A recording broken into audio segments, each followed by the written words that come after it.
Salut les copains, aujourd'hui on se retrouve pour passer un Carbu Kane Made in Japan de 1974 pour une Honda XLS 125, un passage au bac à ultrasons.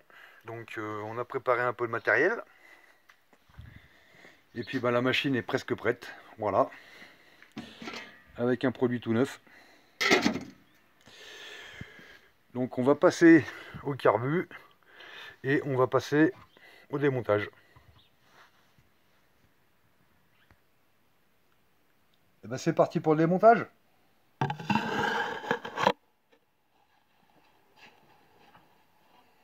Donc pas compliqué.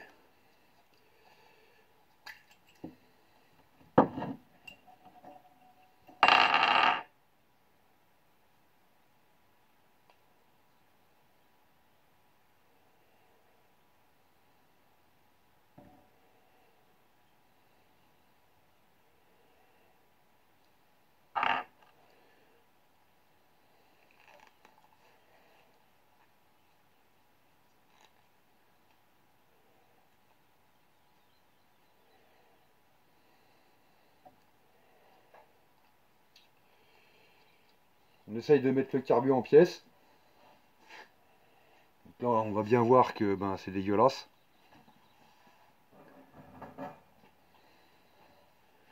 Donc bien sûr, on évite de mettre les pièces en caoutchouc dans la machine. Hein, on met vraiment que les pièces en métal dedans.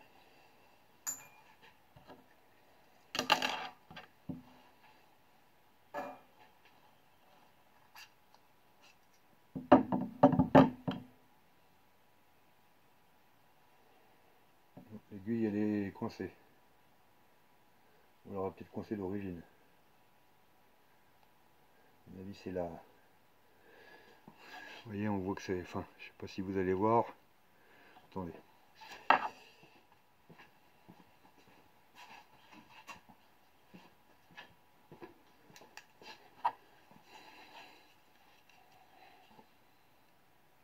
Voilà, on voit que c'est bien sale à l'intérieur.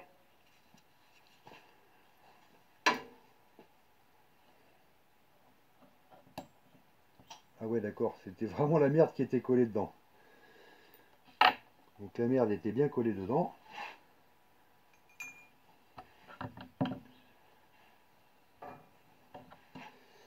Donc on va sortir les vis de ralenti, les vis de réglage, en espérant que ce ne soit pas trop collé. Non, là pour l'instant ça a l'air d'être bon. Donc on se dépêche parce qu'après la vidéo elle va couper.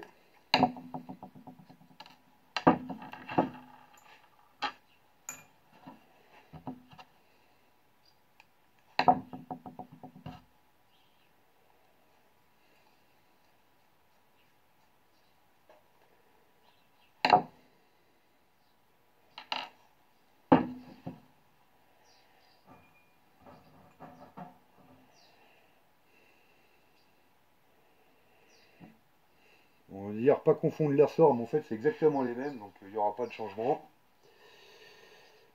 La vis du réglage du carbu.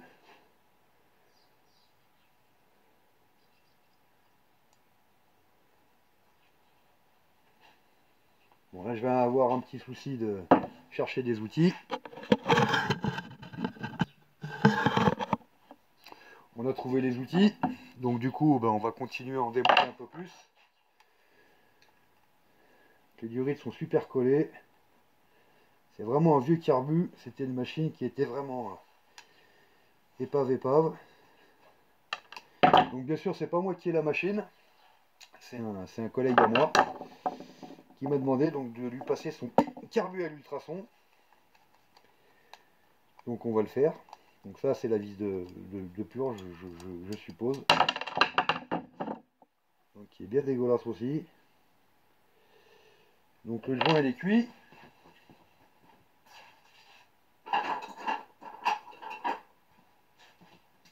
Je lui ai dit au copain, à mon avis il faudra changer certains joints, hein, parce que je vais bien essayer de te les sortir.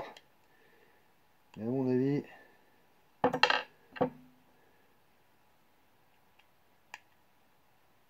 il est plus que cuit le joint même. Et je me demande c'est pas un gicleur ça, non? Ça, à mon avis, c'est un gicleur, plus qu'une vis de purge. Donc on a un starter made in ancien, donc voilà. Alors je sais pas trop si on arrive à voir, hein, c'est vraiment un starter à l'ancienne quoi, hein. Avec un petit clapet je pense.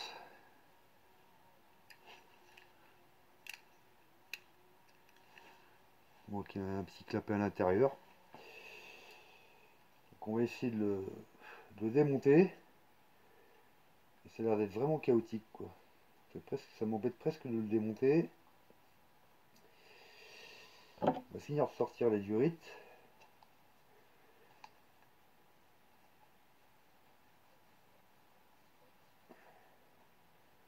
De toute façon les durites sont sèches donc à mon avis.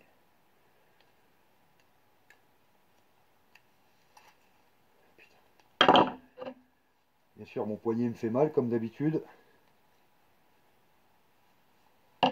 Bon, on va y aller carrément un coup de cutter.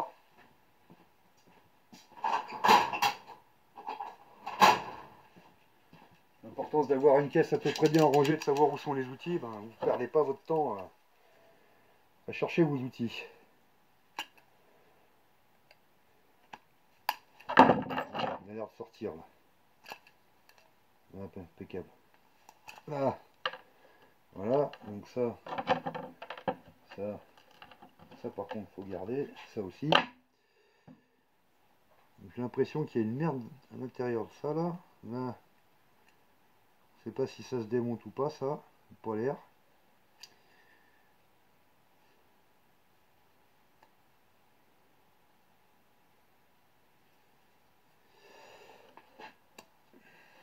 Donc là c'est bien, il n'y a même pas de vis, il n'y a rien en fait. Enfin je dis ça. Non. Ça devrait sortir tout seul normalement.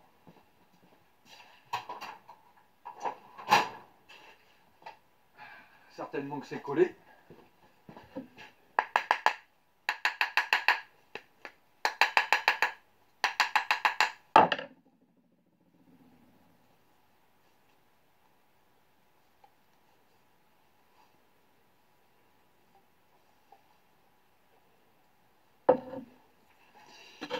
Ça a l'air d'être compliqué.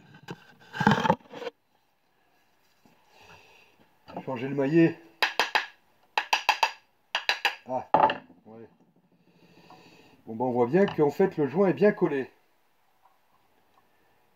À mon avis, il faudra que je dise aux collègues de changer le joint là. Parce que ça, à moins que, si je le casse pas, on pourra le sauver. Si on arrive à le sauver, on aura encore économisé un peu d'argent. Mais à mon avis, j'ai peur qu'il va falloir changer le joint. Oh putain d'intérieur. Je vais vous montrer ça, vous allez voir. C'est vraiment pas chouette. Hein. Ça serait bien que le joint tu puisses venir sans que...